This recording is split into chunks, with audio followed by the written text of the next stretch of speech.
banyak itu. Nah, karakternya orang yang tinggal di dunia ini itu mesti seperti pengembara. Nah, yang namanya pengembara itu punya beberapa ciri khas. Satu, tidak merasa memiliki. Ya, satu ya, tidak merasa memiliki. Ya, tidak merasa memiliki. Atau yang kedua, merasa apa yang dimiliki itu hanya sebagai bekal saja, sebagai titipan saja. Yang ketiga, ciri khasnya adalah misalnya yaitu tidak berencana untuk hidup selamanya. Ya, tidak berencana untuk hidup selamanya atau berada di tempat tertentu itu selamanya. Iya enggak? Kalau kita bepergian atau menjadi orang asing di wilayah mana gitu ya, kan kita tidak berencana untuk tinggal di situ selamanya kan. Kita punya tujuan lagi, kita punya tujuan akhir atau kita bilangnya itu final destination. Nah, adik-adik tahu ya, final destination. Nah, itu cirinya seperti itu. Yang keempat ya, cirinya orang yang menjadi pengembara atau orang yang sebagai orang asing itu adalah menjaga attitude. Menjaga attitude. Karena takut kan kalau terjadi apa-apa di misalnya adik-adik lagi hiking misalnya. Hiking gitu kan. Itu pasti takut kalau terjadi apa-apa. Makanya dijaga attitude-nya. Ya. Nah, menjaga attitude itu juga susah loh adik-adik. Susah. Hidup di dunia ini susah. Menjaga attitude, menjaga akhlak, menjaga moral, menjaga tata krama itu susah. Ya. Itu kemudian itu contoh-contohnya karakter orang-orang yang menjadi pengembara. Kemudian misalnya orang yang bepergian atau orang yang mengembara, orang asing itu berusaha mengumpulkan banyak bekal atau kesiapan supaya bisa kembali ke kampung halamannya atau sampai ke tujuannya, ke tujuan akhirnya atau final destination itu tadi. Ya kan? Kita kalau pergi kemana-mana pasti gimana caranya bisa balik lagi ke tempat asal kita. Ya, adik-adik misalnya umroh gitu ya, umroh atau haji. Ya oke, seneng gitu kan bepergian ke Mekah ke Madinah, tapi tujuannya adalah nanti supaya bisa kembali lagi ke tanah air atau memang sudah berniat tinggal di Mekah Madinah. Nah, itu bagus. Bagus. Tapi kan kita harus mempersiapkan semuanya itu. Nah, dari banyak tipikal itu tadi atau karakter orang yang bepergian atau menjadi orang asing itu sama dengan kita ketika hidup di dunia ini. Coba diulangi lagi ya, di-remind lagi. Satu, tidak merasa memiliki. Ya kan? Kita hidup di dunia ini, oke lah, kita memang di dunia ini ditakdirkan atau ditetapkan oleh Allah berhak memiliki sesuatu. Ya, kita bilang kita punya mobil, itu mobil kita. Ya. Oh, kita punya rumah, itu rumah kita. Ya. Kita punya keluarga, itu keluarga kita. Ya. Tapi semuanya itu adalah titipan Allah.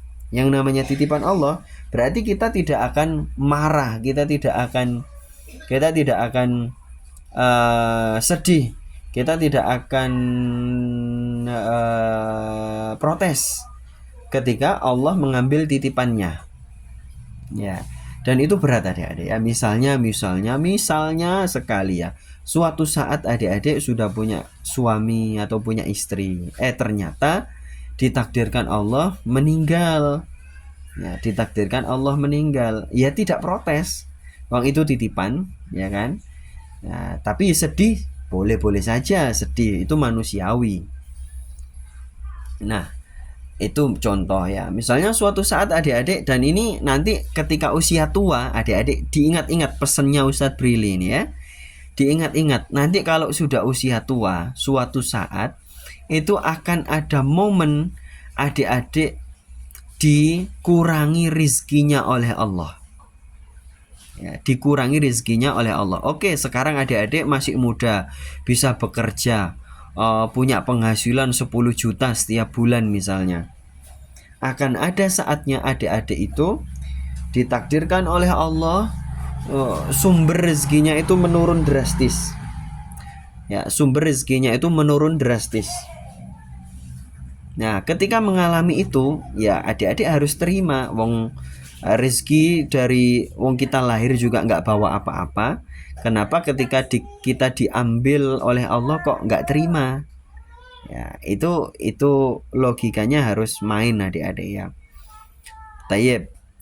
Satu ya, merasa tidak memiliki atau itu hanya titipan saja. Kemudian yang kedua tadi apa? Adik-adik pasti nggak nyatet deh. Pasti nggak nyatet kayaknya. Ya, yang kedua karena sebagai pengembara atau orang asing itu misalnya tadi Ustadz sebutkan adalah menjaga attitude. Nah, kita hidup di dunia ini biasanya yang paling sering terjadi pada anak-anak muda itu adalah mudah emosi, mudah tersinggung, mudah balas dendam, mudah overthinking. Coba bener nggak omongannya Ustadz Brili itu? Mudah overthinking, mudah emosi, mudah tersinggung, mudah balas dendam. Ya, itu ya. Itu biasanya anak muda itu kebanyakan seperti itu. Karena saya loh orang kok direndahkan. Saya ini orang saya ini selebgram misalnya gitu. Kok direndahkan? Ya, itu contoh ya. Misalnya ini contoh ya.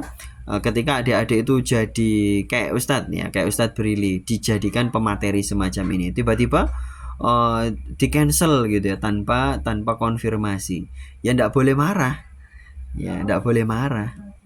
ya. Kok ada ustadz atau ustadzah sudah diundang gitu ya terus di cancel kok marah?